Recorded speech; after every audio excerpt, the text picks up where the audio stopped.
Kahit ano sa munot ang gawin mo dyan, yung katamaan yan. Nung nakita kita sa ramenan, nakita ko na, Nakaumiyak ka pa. nung nakita kita sa ramenan, sabi ko sa sarili ko, nakita ko na yata ang babae magbibigay sa akin ng 79 na anak. Na anak na batik, walang ya. Seryoso ko, no? So, seryoso talaga ako na ikaw na talaga gusto ko makasama babae.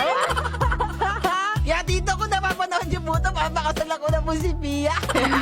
Nakausap ko na nga pala si Tito, pumayag na nga pala siya. Pumayag kasi dito, ano ka ba? Nakakausap ko lang kaninang umaga. Tsaka huwag ka mag-alala, my loves. Suportado tayo ng Wonderpad sa kasalan natin kung sasagutin mo ko. Wala, pag di mo ko sinagot, tawag ko pamilya mo.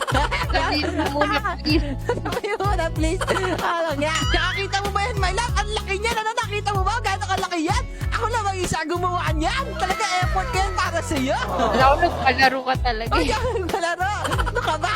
Ano mo naman? Bakit ako dun sana eh. Natakot ka pa, namili ka pa ng pinto. Pero ito talaga, Menas, walang halong biro to ah. Kahit na palagi mo ako inaaway, kahit sa personal. Lagi mo ako inaaway, mahal kita. Oo, ayun. Ikaw kahit lagi mo ako inaaway. Pagkagising ko, lagi mo ako inaaway. Pero kahit ganun, my loves, mahal na mahal kita. Ikaw pa rin ang gusto kong mapangasawa at makasama habang buhay. Kaya my loves, pag pumayag ka na pakasalan mo ko, isa lang ang mapapangako ko sa'yo. Ano yun?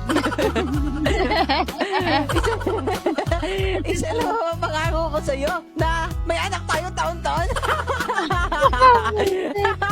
Eh, sigurado ka na bang ako gusto mong makasama habang buhay?